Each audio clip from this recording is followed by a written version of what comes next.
भैया बनो, अब हम जो 3 महत्वपूर्ण बातें जान चुके कि सविनय अवज्ञा आंदोलन के लिए एक माहौल तैयार करने में उस समय की आर्थिक मंदी जो 1929 से 1932 तक पूरी दुनिया में रही। दूसरी बात, साइमन आयोग की नियुक्ति हो गई थी जिसने देश में एक विरोध का माहौल तैयार कर दिया।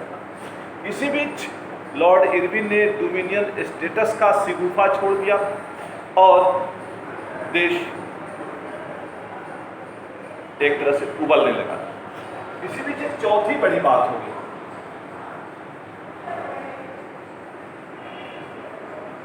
लाहौर अधिवेशन।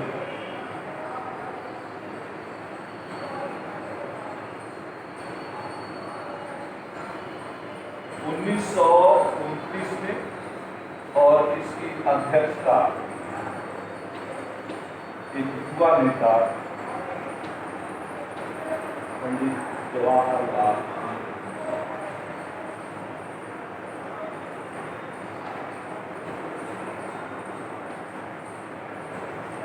पहली बार बुजुर्ग नेताओं के रहते हुए एक युवा देशसभा नेता को भारतीय राष्ट्रीय कांग्रेस का अध्यक्ष बनाया गया और वो थे पंडित जवाहरलाल नेहरू। और इस आक्रोश के माहौल, जब देश का युवा वर्ग कांग्रेस पर और कांग्रेस नेतृत्व पर सरकार से आर पार की लड़ाई लड़ने का दबाव बना रहा था, इसी दबाव में पंडित नेहरू ने एक बड़ी घोषणा कर दी कि अब हम अंग्रेजों से सुधारों की मांग नहीं करते हैं, हमें कंप्लीट इंडिपेंडेंस चाहिए, पूर्ण स्वतंत्रता की मांग करते हैं।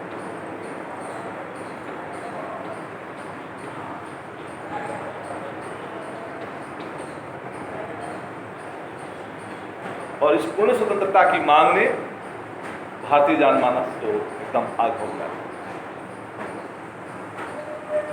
गांधी जी को लगा कि इस स्थिति में अब लोगों को नियंत्रित करने के लिए आंदोलन करना ही पड़ेगा, कोई उपाय नहीं है। इसके तहत हम लोगों ने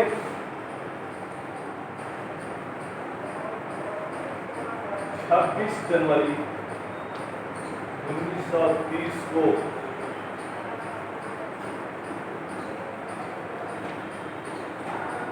राष्ट्रध्वज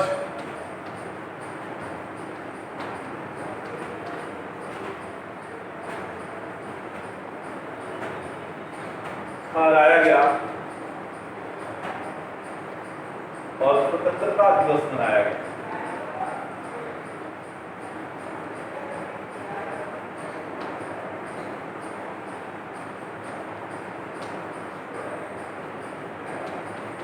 एक प्रतीक के रूप में, एक सिंबल के रूप में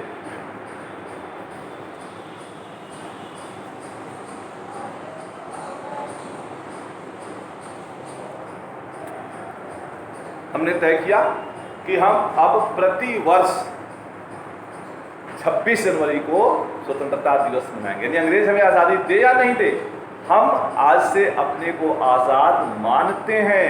और उस समय हमने अपना तिरंगा फहराकर आज़ादी की घोषणा कर दी, आज़ादी का दिन मनाना शुरू किया। और तब से लेकर 1947 तक प्रतिवर्ष हम 26 जनवरी को स्वतंत्रता दिवस मनाने लगे। लेकिन जब आज़ादी मिली तो 15 अगस्त का दिन तय हुआ, तो हमारे पास दो स्वतंत्रता दिवस हो गए। एक 26 जनवरी जो पिछले 17 साल से मना रहे थे, और एक 15 अगस्त जो वास्तव में हमारे लिए मिला। इसी को ध्यान रखते हुए हमारे संविधान निर्माताओं ने तय किया कि हम दोनों के महत्व को बनाए रखेंगे, किसी को छोड़ेंगे नहीं। तो तय हुआ कि जब संविधान बनकर तैयार होगा तो हम 26 जनवरी को ही लागू करेंगे, और 47 तक जिसे हम स्वतंत्रता दिवस मनाते हैं, हम उसे बाद में गणतंत्र दिवस के रूप में मनाना शुरू करें। और यही कारण है कि हमारा संविधान 26 जनवरी को ही लागू किया गया, बनकर 2 महीना पहले तैयार। ये सब कंसेप्ट आपका क्लियर होना चाहिए। और इसके बाद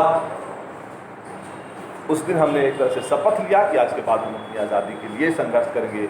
अब ब्रिटिश सरकार से सुविधाओं की मांग नहीं की जाएगी और धीरे धीरे महात्मा गांधी के लिए अब कोई रास्ता ढूंढने का समय आ गया था कि इस आक्रोश को, इस जन आक्रोश को रास्ता देने के लिए कोई ना कोई एक तरीका ढूंढना पड़ेगा। इसी क्रम में गांधी जी ने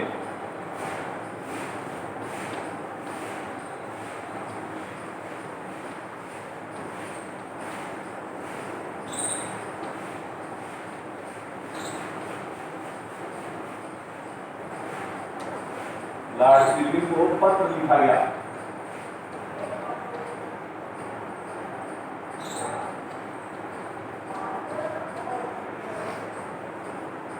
और इसमें ये 31 जनवरी 1930 को और इसमें 11 मांगे रखी गई।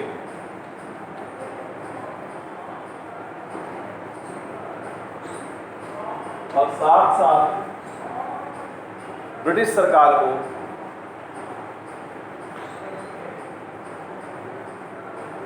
ए, 40 दिन का अल्टीमेटम दिया गया।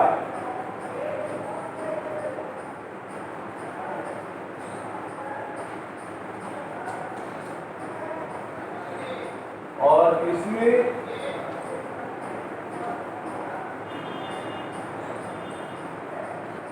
नमक कानून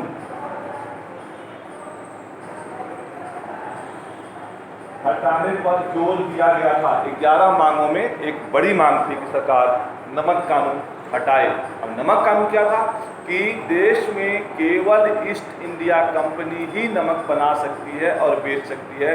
स्थानीय स्तर पर किसी को नमक बनाने या बेचने का अधिकार नहीं, जिससे देश में नमक की कमी हो रही थी।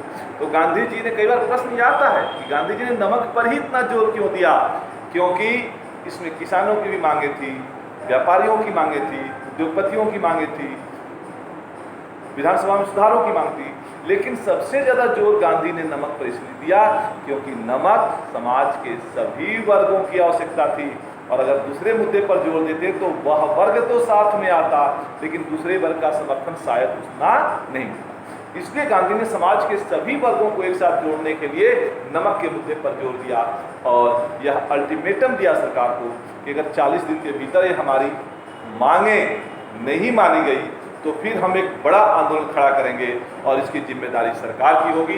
इसलिए सरकार हमारी इन मांगों को माने। पर जैसा कि था होता है, ब्रिटिश सरकार के कान पर जूं नहीं रहेगा, वो कचड़े के डब्बे में उसका एप्लीकेशन फेंका गया और अंततः 40वें दिन गांधी को आंदोलन की शुरुआत करनी पड़ी। तो फिर हम जब मिलेंगे तो अगले आंदोलन की चर्चा करेंगे कि कैसे यह आंदोलन प्रारंभ हुआ। धन्यवाद।